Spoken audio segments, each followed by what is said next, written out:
All right, fellow TFFL owners, welcome to another TFFL webcast. It's Wednesday, November 19th. We're looking ahead to week 12 action now. It's getting exciting. It's been exciting for a while. Really heating up now. I'm Stick. With me, as always, Berto, Hank, and Chief, and our special guest tonight, Rob Iannuzzi of the Boba Fats. Welcome, Rob. Thank you. All right, coming up later in the show, I think we may end up talking about every TFFL franchise, either generally or specifically. We'll talk about Pac-12 favorites. We'll talk about teams on the playoff bubble. We'll talk about a few teams that are already looking ahead to the 2015 season. We're going to cover it all tonight. But first, as always, TFFL trivia time. Rob, I know you've got pen and paper handy. Viewers at home, get yours out here. I'll give you the answer later in the show. Two-part question. First one I think should be relatively easy. In the TFFL franchise with the most packed bowl losses without a victory. That part might be, tell me how many losses they got. Second part of the question.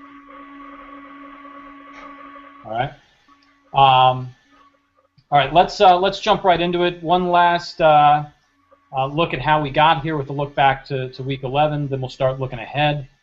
Chief, tell us about some of the best and worst lineup moves of last weekend. Thank you, Stick. The best and worst lineup moves presented by Arrogant Bastard Ale. Nice. The best I give this week to Mike Bertolozzi. There was some issue whether Brandon Marshall will be able to play or not. There was some, I think in last week's webcast, there was a recommendation that he was going to probably be sat, and I think Mike actually agreed that, yeah, he's probably going to be benched, but we'll see. Stuck with him. I believe he scored 15 points. Now, when you combine that with the worst move of the week, that could have totally flipped the script in that Wheels Giant Killers game. The worst start of the week goes to Phil Hawken, who started Antonio Gates for Tim Wright and Benny Cunningham for Niall Davis. I mean, Phil, if you started the two Kansas City running backs against Seattle and the Patriots' number 2 tight end, you were right there in the game. I did the math on this already, and I still would have lost by 3. But yes, had I not made the trade with Ralph, I would have been closer. And if Berto had benched Marshall, then it would have been the victory. Yeah, for sure. You had it there. You let yourself be talked out of it, and here we are at 5 and 6, 6 and 5. 6 and 5, and feeling really, really vulnerable about the playoffs, and yeah, I freaking hate this game. And as you always say, we know nothing. We know nothing, absolutely nothing. We may, we can address this later, but we went a collective 0 for 11 in the hang your hat this week. That is unbelievable. We couldn't try. Let's try and do that again. 0 for 11 again this week. That's impressive. You should start assigning games to owners. So you pick this game, and that won't happen anymore. I don't think. Terrible stuff. We know nothing. All right. We got lots to discuss, but before we go around the tube, let's frame things with a fresh look at the standings, at the playoff seedings, the draft order. 2 weeks to go now, just 2 weeks to go in our regular season. Hank, remind us where we all stand. All right. Well, I've tried to up the graphic a little bit so we can do this. So here's the North. The top end, the Killers are basically have all but clinched the Northern Conference title, and that's basically if they lose both, Hay-Wheels win both. There's a scenario, but it's really tough. Otherwise, they have clinched a playoff berth. The Lizards are leading in the NoCo West, and it's still a mess. All of those teams are alive, and they still have a chance. The Fats get 2 division games coming up. They have a legit chance to win the division. The Aliens are going to need a little bit of help. In the South, we got, again, the Beavers starting to separate themselves. A big win this week. This Devils-Beavers game is basically a playoff game, and that, for Knicks especially. So that's a tough one. The Mongols do have the inside track on the wild card, and the Hams, they have got a couple of tough games coming up. They have the inside track right now, but it's still lots to be determined. I have a secondary sheet real quick. I'll do it quickly, just breaking down each of these scenarios. Killers win one, they're the champs. It's K-Wheels. We win both. We're going to be a wild card team. Same with the Lizards. Bats, they have their own destiny in their hands. They got to win. The Aliens have got to get a little bit of help, including a Lizards loss. SoCo is such a mess. Beavers win. They're going to be the SoCo champs. The Mongols have got to win. They got to beat the Devils. And you can see the SoCo West. I'm reading this backwards. So the Senators and Sponge this week is definitely like a playoff game. The loser of that is basically out. So there you go. We'll see how it goes out. Big games in the next 2 weeks. All right, so a couple questions real quick. We got, if I'm reading this right, we got 3 teams tied for the 2 wild card spots at 6 and 5. We got the K-Wheels, the Mongols, and the Devils, all 6 and 5. 2 of those teams are getting in the playoffs. That's correct. Have you looked at the tiebreakers? Because I know I'm pretty sure you lost to the Mongols. I lost the Mongols. I beat the Devils. So this is going to be a mess. It's going to be a mess. And the Devils and the Mongols play in Week 13. Right, they've got to play. That's basically an elimination game when they meet. The way I've looked at it is if I win out, I'm going to make the playoffs. And I think that Mongols Devils game has the look of being potentially a playoff game. Yep. Okay, let's flip this around real quick. We got 3 teams tied for the worst team in the league at 4 and 7, which is actually a decent record for the worst team in the league at this point. Ampac, Aliens, Boba Fett's all 4 and 7. Who's got the tiebreaker for the number 1 overall pick there? I beat Ralph, so. Yeah, you beat Ralph, and I don't. Fats just beat Ralph, didn't they? Yeah, but 3-way ties, we gotta go to point differential. Yeah, I think the Ampac probably have the inside shot at this. At the top pick, but again, the Fats and the Aliens play next week, and if the Ampac manage to win, I play them this week. The Ampac play the Killers next week. So Berto and I would like to think that's 2 losses for the Ampac. But we'll see, and I'm sure Ralph is probably sitting there thinking he wouldn't mind taking 2 losses right now. All right, let's go around the tube. Again, lots to discuss. We're going to talk about teams all over the league here, top to bottom. Let's start with the right teams here, the ones who've earned our attention. The teams headed towards the playoffs, and let's talk about the deadline trades that we saw, the trade deadline just this past weekend. We've got four trades to look at real quick. Let me read them off real quick, tee them up for you. If each of you would just pick one trade you want to talk about, Hank, maybe you could talk about one other than the one you were involved in, and tell us what you think here. We've got the K-Wheels getting Antonio Gates, essentially for C.J. Spiller and a 3rd rounder going to the Ampac. The Ampac, of course, were very busy. They picked up 3 3rd rounders along the way.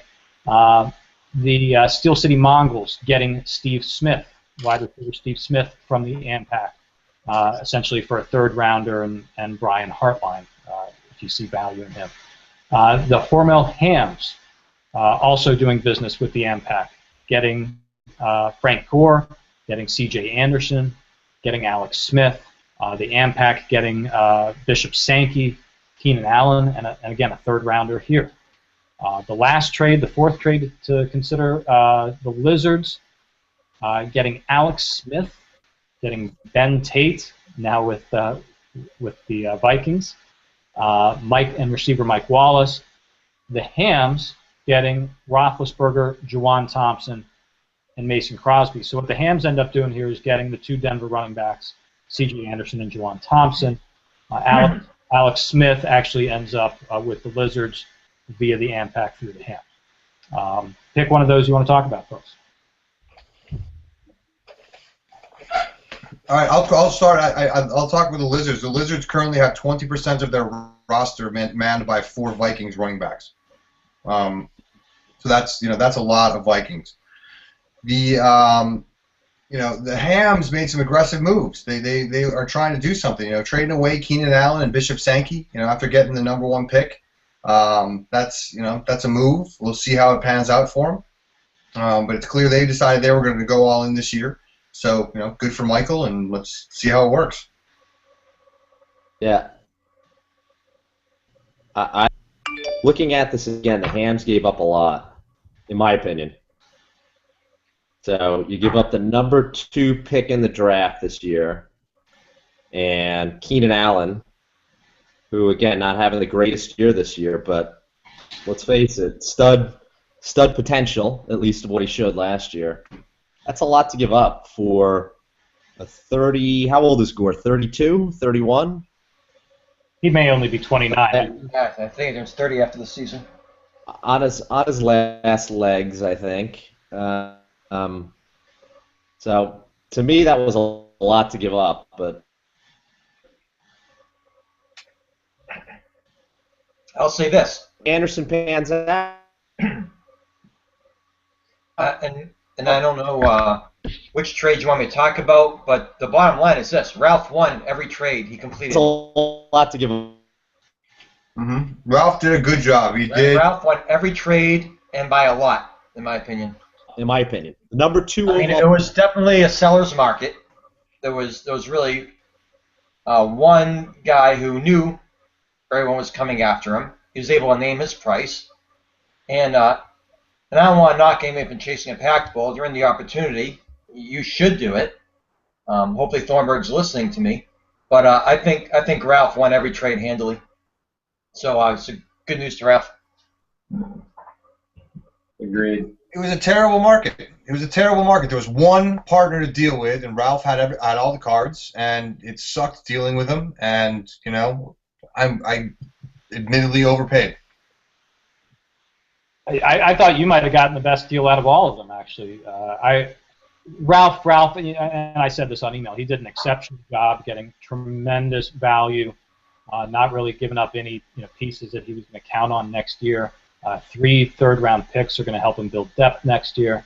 The Steve Smith trade kind of surprised me. We're talking about a receiver now who has scored 1 and 3 points in the last 3 weeks. I'm not sure he was a great pickup by the Mongols. Good for the impact of them, another third rounder there. And we'll see. I think the key here is going to be C.J. Anderson and Juwan Thompson. If either one of those guys is scoring touchdowns consistently for the Hams, then they help themselves out. But I'm a little skeptical of that. All right, let's move on. Topic number 2, around the tube.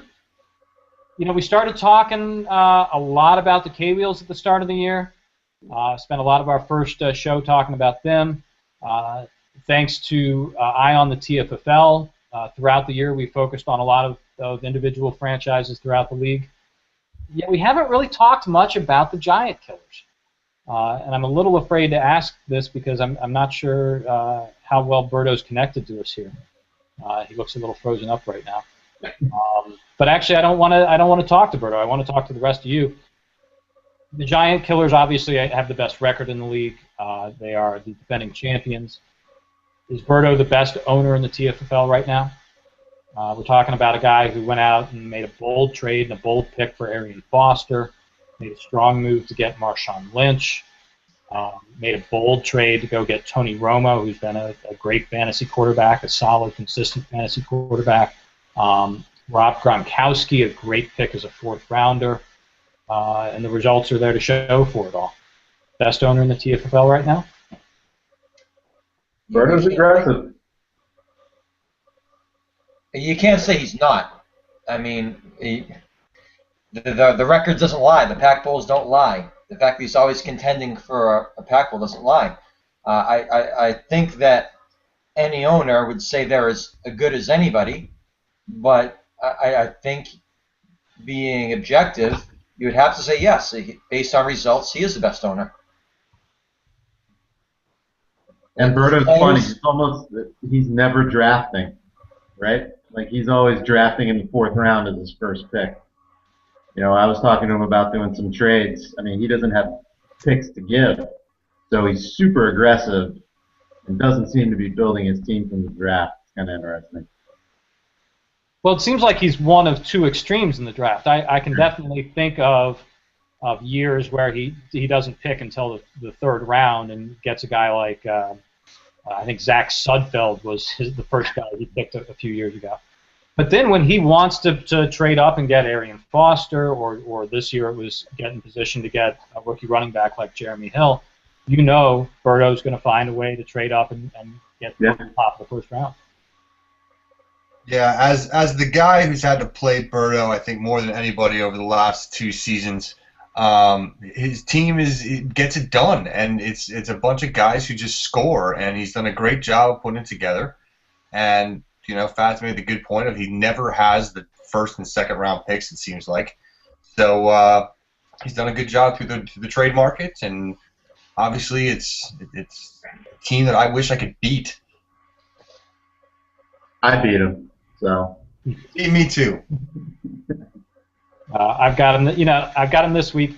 Chief, I think at one point, 6 weeks ago, you predicted that he was going to win out, and I questioned that. I think he's got one loss along the way, so you were pretty close. Yeah, I think he's clearly the best team, and I'd be frankly shocked if he didn't win the Pac-12 this year, barring a terrible rash of injuries the next 2 weeks. The K-Wheels are still going to have something to say about that. The Beavers are looking like a strong team coming out of the South. All right, I just got a text from Berto. He's got technical issues. He's rebooting. I think it's clear he's got what we would call half-assed internet up there. He seems yes. Very spotty from week to week, and I think it's probably his connection. But we'll see if we get him. Traded away some bandwidth. Right. I'd love to hear from Berto on this next topic for Around the Tube, and maybe he'll join us in time for it. But everybody else chime in. We've been putting one team at a time under the microscope, putting them in a team in focus as we knock them out unofficially of the 2014 playoff picture, trying to offer some prescriptions for improvement heading into 2015. I'm sad to say this week we're going to talk about the aliens. And I'm not going to do much talking, and I don't know if we'll get much out of Berto. And we almost counted out the Boba Fett's tour. I think they're, technically right there in it. The aliens aren't officially out of it, but a lot has to happen for us to slip into the playoffs. So let's presume the aliens are going to miss them. What does this team need to do? Can we get back in it and make a playoff run next year?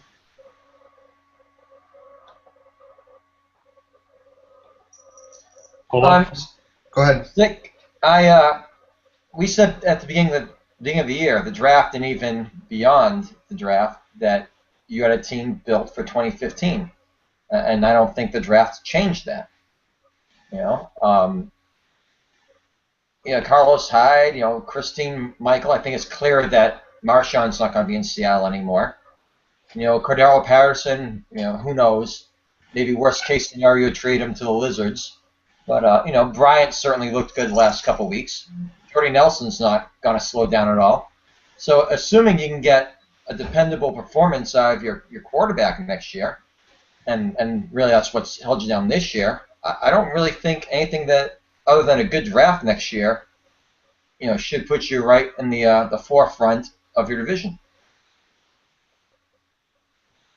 You just put up 94 points on me, So I mean, I see what the aliens can do, and I think I don't think you're that far away. Obviously, you're still in the hunt theoretically in your division to go to the playoffs this year. So it's I think you're there, and as we've seen, the margin of being really bad and being right in it is pretty thin in this league. What do you say, division foe? I think that the aliens. I mean, Stick. I don't know what you have going on at quarterback. I mean, I like Carlos Hyde. I think Chief is right. 2015 is a good. I don't think I'll make the playoffs this year. I don't think I'll make the playoffs either. I think 2015 is looking pretty good. I don't know. I'm not sold on the quarterback situation. To be honest with you, you need a lot of things to pan out. It could be, I think, some mediocrity for another year, 2 years, probably, to see what happens with some of these guys. You got to figure out what to do about Roddy White, too. Yeah, at the moment, I'm not planning on keeping Roddy White. So he's had a good year. I like Carlos Hyde. Darren McFadden, done, right? Yeah. Well, if I can, real quick, Chief, I think, hit on 2 key points. Rob, you echoed one of them. Um, somewhat unintentionally, my team got set up to be a team for 2015. Carlos Hyde being the obvious #1 pick this year, but yet a guy who probably wasn't going to do too much this year.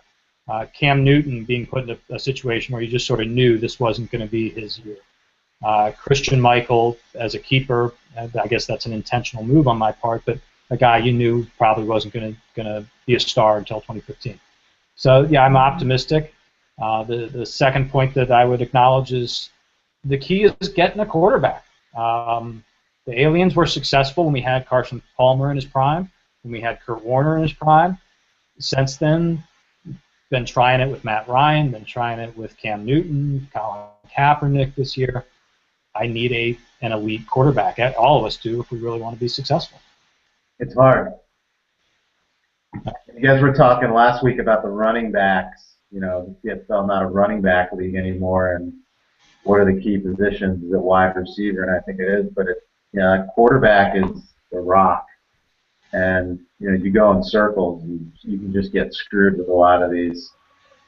Are they top 10? Are they top 15? Eli Manning, and you can just go for years. That's crap, and it can really drag your team down. It really comes down to if your quarterback scores 3 touchdowns, you're probably going to win. And if he doesn't, you're probably going to lose. Yeah. When your quarterback plays on a Thursday night or early on Sunday, and he puts up a 9, you know that you're almost guaranteed a loss there. The irony being that I think I got 9 out of Kaepernick when I scored 94. But yeah, but I get 9 out of Kaepernick every week pretty much. All right, so this is actually a nice segue. Hey, there's Berto. Berto's back. My apologies about my technical issues tonight. I back on the laptop. We'll see if this is better. It's way better. All right. We're here. Okay, last around the tube topic. Unless Berto has any quick thoughts on what the Aliens need to do for 2015. I think you need to trade me Christine Michael. That's the start. This has been an ongoing thing. I think the Aliens have a lot of young talent. I can't. Oh, no. You lose him again? Pry him away from Noah. All right, we're moving. I think the Aliens are in good shape. That's what I need to do. There you go. Good soundbite. All right. It's got to be an interesting eye once again. Okay, so segue into our last around the tube topic. And Rob, I think you touched on this a little bit. How hard it is to rebuild these days. You can look back through the drafts of years past and see that if you were drafting first or even second, maybe even third or fourth, you were going to get a stud running back. And if you did that, a couple of years in a row, you'd quickly rebuild a running back core. There weren't those stud quarterbacks, scoring 45, 50 touchdowns a year. You could get a guy scoring 25 to 28 relatively easily, and he was close to the top of the list of quarterback. Maybe I'm just struggling, but I think the rebuilding process for teams that go all the way down, it takes a lot longer these days. It's not so easy to go grab instant assets at the top of the draft. Am I right?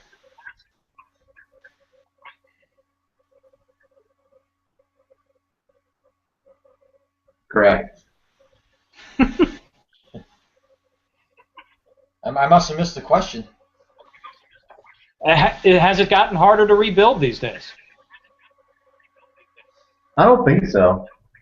I mean, I feel like you've got a ton of wide receivers who are putting up a lot of numbers. It's a passing league, right?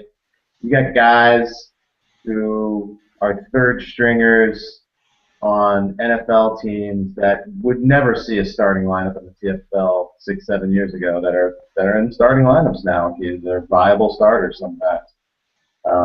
You got running backs that if somebody's going to get more than 12 to 15 carries a game, you're plugging them in, but then you're starting Darren Sproles, right? because he's going to get 8 carries, but he's probably going to score 2 or 3 touchdowns. So I think there's a better chance to hit on guys, if you're a bad team, historically a bad team. So I don't know whether you even call that rebuilding, but it's more like, you have a better chance of making it. I mean, look at the league right now. Everyone's at 500 almost. Like, who's rebuilding? I guess, I don't know, most teams? All right, Berto, are you there? Yes, can you hear me? Nice. All right, well, let's put the spotlight on the Boba Fats. Turn it over to you, Berto, for Eye on the TFFL. I hope we can get through this.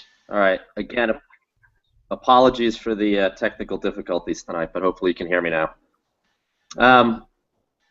So, Fats, you said you've watched a couple of the webcasts. What's your impression so far? My impression of a webcast or of your internet connection? Well, my connection isn't good tonight. That's for sure. It's good. I enjoy it. It's awesome. Fantastic. All right. You've been relatively quiet this year. So not as many emails out of Fats camp. What's your what's going on in Fats world? What's my excuse? What's your excuse?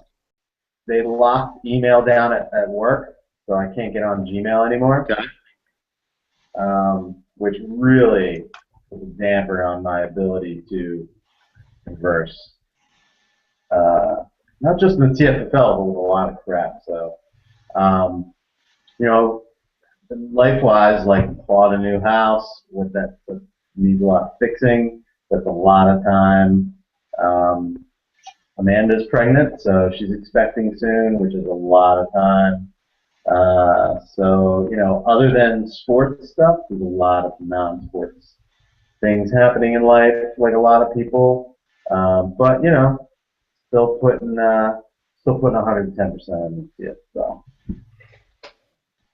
All right. Fair enough. That's a lot going on. A lot going on. That's a lot on your plate. A lot on the plate. Fair enough. So a 470 all-time winning percentage for the Fats, 10th. So a bit of a struggle this year as well, but let's focus on the positive. You're in it. You've won 3 in a row. Aliens and Lizards left to go. Are you the best team in the NoCo West? And can you pull this off? Man, the Lizards scare me. Do you think you're the best? On paper, where my team is now, I don't think I'm the best right now. I think Berkman's the best. I think the Lizards are the best team on paper, right? I mean, Andrew Luck, it's kind of ridiculous, the team you can throw out there. Stick just scored a ton of points. That said, I got a lot of injuries, even this week. I mean, who knows if Sanders and Thomas are going to play? Probably not. At least not Emmanuel Sanders. But, Edelman. Yeah, Edelman. Edelman may not be playing either. Yeah, who knows if Reggie Bush is going to be back. I don't know what I'm going to throw out there. But somehow it's getting done. I got guys stepping up, putting up 1 or 2 guys are putting up just ridiculous numbers each week. Maybe not last week, but hey, it can happen. So the question was, am I the best team? Do I think I'm the best team? No, I think Berkman. If things align as they probably should, I think Rich wins the division. But we'll see this week. But looking at his lineup all week, it's a little scary. So at that point, were you tempted to make a trade this week, one way or the other? I know you got at least one big offer, multiple times. That offer was sent to you. I got it. Which way were you going to go? Were you buying? Were you selling? Where were you at? Did you consider that offer? I consider all offers. No, but hey, I figured, that I have a real chance to make the playoffs.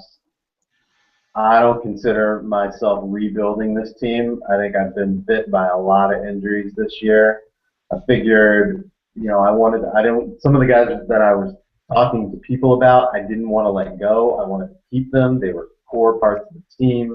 I didn't want to get rid of them for second rounders or even, first rounders for some of these guys. So, I didn't want to make a move just to make a move, guaranteeing myself that I'd be out of the playoffs, when I figured if I can get into the playoffs and stay healthy, do some damage, maybe win some money. So I consider all offers, Berto, even from the Senators. Okay. All right, fair enough. So, what's the overall strategy for the Fats? So when you are mapping out your draft plans, what's the game plan? What are you looking at?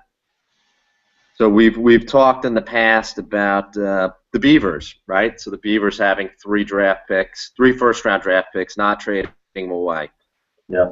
We've talked about the Devils strategy of getting veterans. We've talked about the sponge strategy of kind of foregoing the running backs to a certain degree and looking at the rookie wide receivers. What's the Fats strategy? Flexibility. Honestly, I don't think I have a veteran strategy or a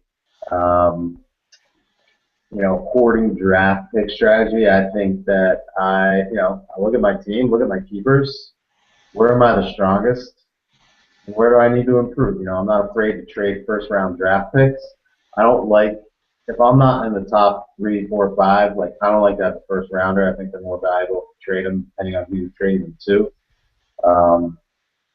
Not afraid to trade, but I think that I'm pretty flexible, and I don't have a single strategy going into a draft. I think I have different strategies depending on the draft and depending on my keeper list, to be perfectly honest with you. That's how I approach each draft. Okay. So looking back in the past, what's the best and worst moves that the Fats have made over the years? What's your single best trade? Single best trade? The worst trade. I don't think it was the worst trade, but I'm sure everyone else has a different opinion on it. And Stick is just, I can see chomping at the bit, wanting to jump through the webcam here. What's his face? Tight end on the Browns. What was his name? Winslow. Winslow. Yeah. That I traded Kramer. I can't remember what it was, for a second round, third round pick or something like that. So that was a pretty bad trade. I think another bad move that I made, and I don't know why I'm thinking about my bad moves right now, was not protecting Randy Moss, right? And the Beavers picked him up in the draft that year that he went nuts in Minnesota, and then proceeded to set the touchdown receiving record. Best trade. I don't know. I have to go back and look. I traded that trade I made. Well, no, I guess that wasn't a great trade. I was thinking the trade I made with Michael for Reggie Bush. Calvin Johnson. Right? Yeah, Calvin Johnson. I can't remember the specifics of that trade. So I can't remember. I can't think of any best trades off the top of my head. I can barely remember yesterday's stickler. I'm with you, Fats. Don't worry about it.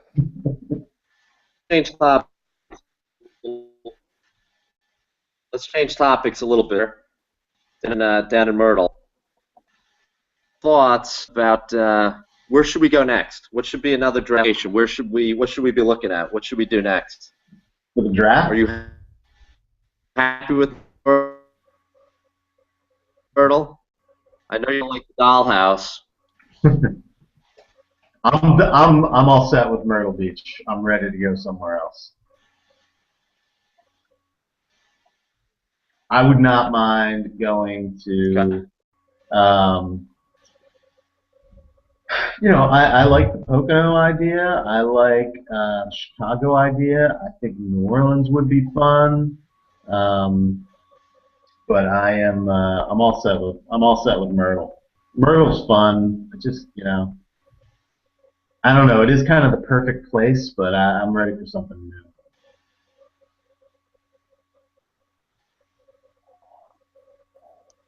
Did we lose Burrow again?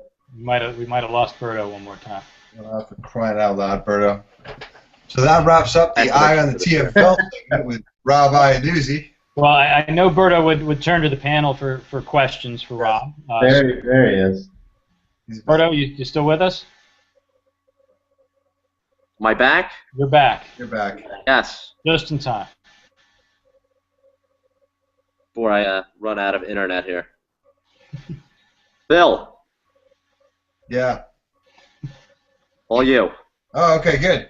Well, hey, Fats, look, I think I had, counted you out on this webcast, several weeks ago, and I apologize for that. You then promptly turned around and spanked me. I think you're underselling yourself a little bit. You have a real opportunity here. You have 2 division games left, so yeah. You can really control the dice in making a run here. And I think you could get hot. I mean, obviously losing Sanders and Thomas's availability is a question mark, but I'm glad I don't have to play you again. It's doable. I think the problem is, and this gets back to the quarterback thing we were talking about. Like, I'm just not confident of what I'm going to get out of Matt Stafford each week. I could get 30 out of him. I could get 4 out of him. Yeah. I wish I had more confidence in him. So that's the kind of stuff that scares me. Same with AJ Green at this point too. Yeah, he's kind of fallen off a little bit. But even like Julio Jones has 2, and I think the receivers even take Calvin Johnson out of the equation. He seems to do it every week.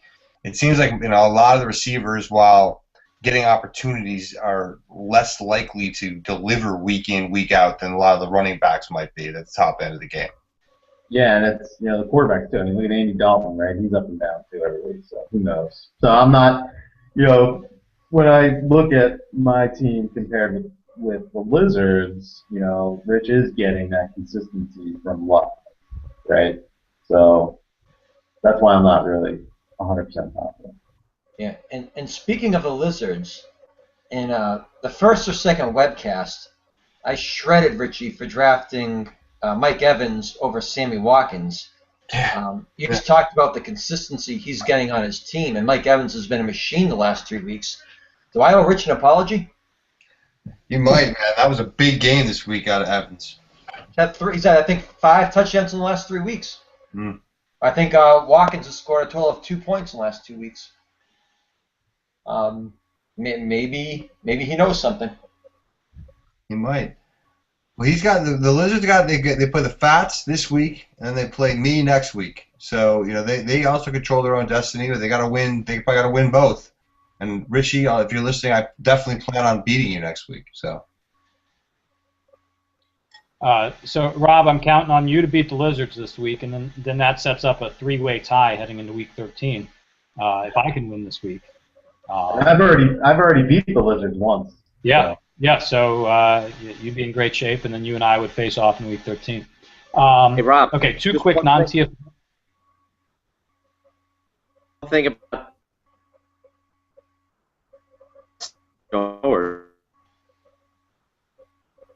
We lost Roberto. Berto. All right. He's got some great matchups coming up. He does. It's like he's on a fucking space shuttle.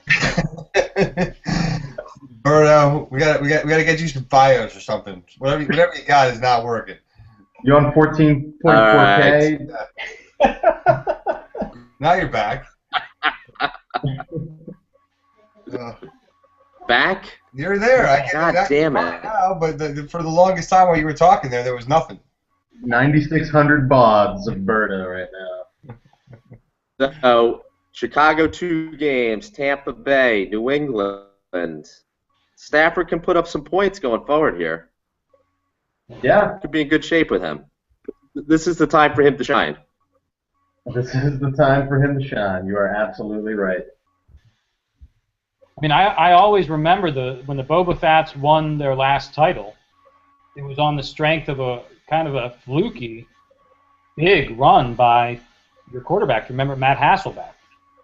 Yeah, that was the year McNabb got hurt. Yeah. But he carried you for like four weeks of just the right time of the year. Yep, absolutely. Absolutely. So we'll see what we get out of Stafford.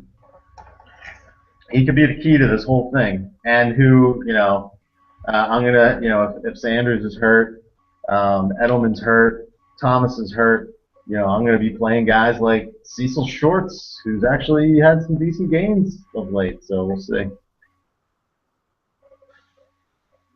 But that's a sad state of affairs, and I'm counting on Cecil Shorts to carry me into the playoffs.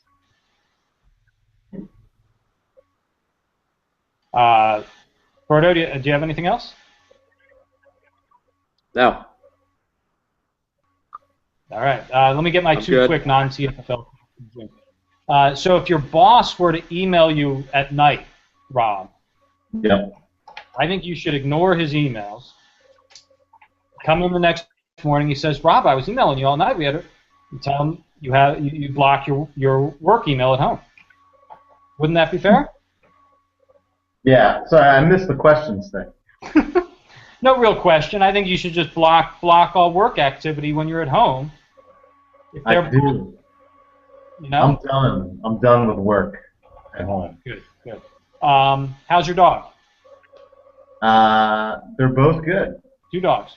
We got 2 dogs. Yeah, they're both doing good. They're Molly's the crazy one. Gus is he's basically a pillar with legs. So they're doing well. I don't know. They were just running around here. I can get them on the camera for you. Yeah, bring them on. We'd love to see them. Yeah, I'd have to go find them. Do you want me to actually go find them? No. All right. Not really. Me neither. They're probably sleeping. Molly was just walking around. All right. Oh, we got a cat? Nice. A cat. This is my my Dr. No kind of stroking the cat here. Nice. Okay. Well, you want to stroke the cat on this webcast? That's it. Chief, why don't you stroke the cat and give us our Week 12 schedule and game of the week? There are no games. They're all games of the week. I mean, we're at the point where, it's a division thing. Everything's, with the exception of the Giant Killers, all divisions are more or less deadlocked. Just because I haven't been one yet, I'll say the game of the week is the Senators versus the Sponge this week. Mm-hmm. Obviously, the loser, as Phil said during his segment, the loser's done. I mean, the Senators really have to win out, and then I feel in pretty good shape. Lost a tough game to the Hams this week, but I really didn't deserve to win, but took 2 more injuries to starters for the rest of the year in Cooks and Bradshaw. So we're going to have some, like Rob said, some kind of Isaiah Crowells or Dwayne Bowes and have them earn their money.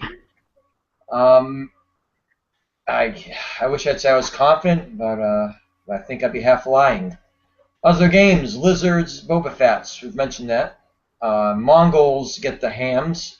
Mongols -11 so far. K-Wheels -40 over the Ampac, and given the state of the Ampac's talent right now, they should probably cover that. And Aliens versus the Giant Killers. Giant Killers favored by 15 based on the lineups that are submitted.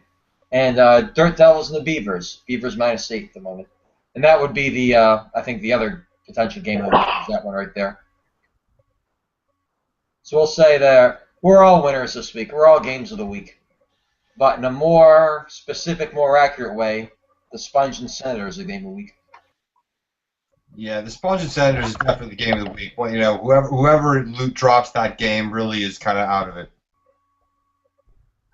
Who do you like? I hate to say it. I think I like the Sens. The Sens have been they have some weapons. Who does Go ahead. Who does Rivers play?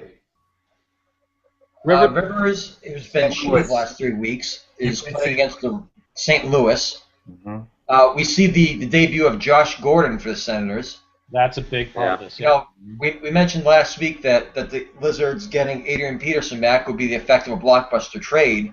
Somehow, Josh Gordon slipped all our minds, where he actually is coming back and should contribute. So we'll see. We'll see how good he is the first game out. You know he's going to have a lot to prove. And, you know, Torrey Smith, Percy Harvin, whatever, Darren Sproles, whatever.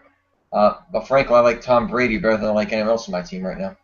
Chief, who do the Pats play this week? Pats are playing Detroit at home. Oh, that's right. All right, so that could be a bit of a shootout. You sure hope so. Rivers against the Rams is going to be tough. So Yeah. Rams just And again, They just shut down Peyton. Well, not shut him down, but Rams shut down Manning, right? So yeah, I've hung on. The last 3 weeks, I've had my worst 3 scoring weeks of the season, or 3 of the last 4. It's because Rivers has not hit double digits. So I need him to play like he did in the first half of the season, when I was taking 60-point losses and not now getting 30-point wins. So and that's the ball game. Does Rivers show up against St. Louis? Can he throw 18, 20 points, or is it going to be another 6 to 9? and McCoy just a huge disappointment. Yeah, I mean, compared to last year, sure. But just think if I could have capitalized on Jonas Gray last week. Mm. I admittedly lacked the foresight to bench McCoy for Jonas Gray. What do I you guess think? if I go down, my owner rank is going to go down a couple notches there. And yet Jonas Gray is not in your lineup this week. No, he's not. Detroit's number 1 rushing defense in football, and it's hard to see the Patriots going the run-heavy game plan. This is going to be the very first thing I look at when we consider best and worst lineup moves of the week next week. Absolutely, I'll accept that. 200. I think Crowell's the better play this week. Yep. Yeah, it's just it's sort of the same question we talked about with Roethlisberger. You got a 200-yard, 4-touchdown guy. If he does it back-to-back weeks, yeah. On Okay. On the positive, though, Jonas Gray, that game, helped you out with the Sens losing, I guess, but I guess not really because it was against. Who did the Sens play? The Hams? I played the Hams. I think the Sens lost to Played the Hams. they lost to the Beavers, I think. So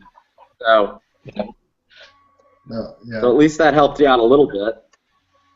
It bought me another week to play. I need to win out and need the Hams to lose one, which is certainly possible.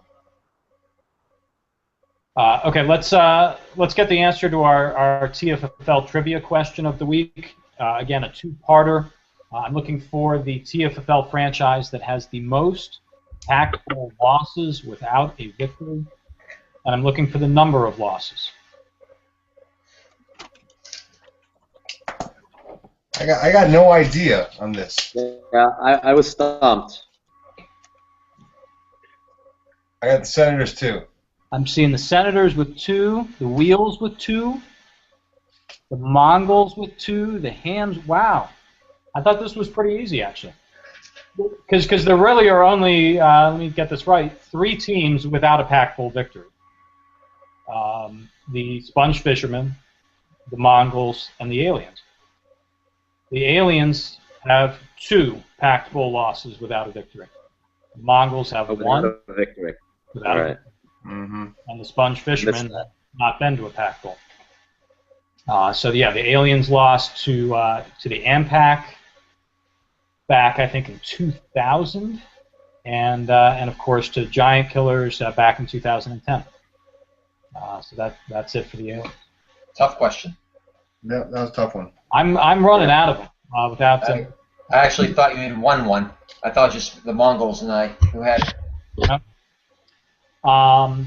Okay, so Chief, back over to you. Closing thoughts, rants, reminders, whatever you do. I'd just like to thank Kevin Kramer and Ralph Giovenco for more than capably filling in this week. A lot of 11th hour trade action, it seemed. It's not ideal for the commissioner to be on, a little holiday during the trade deadline, but the guys acquitted themselves well. And Ralph, your trade bounty's your reward, I guess. Okay, no more buys. Bye weeks are finished, so we'll see who the best teams are right now. It's currently constituted. No more excuses. Yeah, that's about it. I don't have a rant. Anyone else has a rant? You can have a guest rant right now. I could rant against Berto's, internet connection. I was just going to say that. That was my rant. My connection for this evening. I apologize. That won't happen again. The day you used the iPad, it worked pretty well. I did. I started with the iPad today. It didn't work for whatever reason. We'll fix that. Now let's cut the rant this week, I guess. Move things along. I think we're under an hour right now, so we're doing pretty well. Yeah. All right. Well, Rob, unless you've got the dogs there to say hello, thank you for joining us for the Eye. No problem. It was fun. Let's do it again when we talk about the Pats in the playoffs. Very good to see you. Glad to hear you're doing well. Congrats. Congratulations. Thank you. Yep. Yes, congrats. Yes, congrats, Pats. Thank you. Best of luck down the stretch here. I'm rooting for you this week for sure. All right. And frankly, best of luck to all owners. As I was telling Hank, I was quite crushed to come up short against the Lizards and essentially end my season. I don't wish that upon anybody really, other than the Lizards and the Pats. So best of luck to everybody. Enjoy it. Good luck. Hope you win. We'll be back here next Wednesday to talk about the final week of the 2014 TFFL regular season. Take care.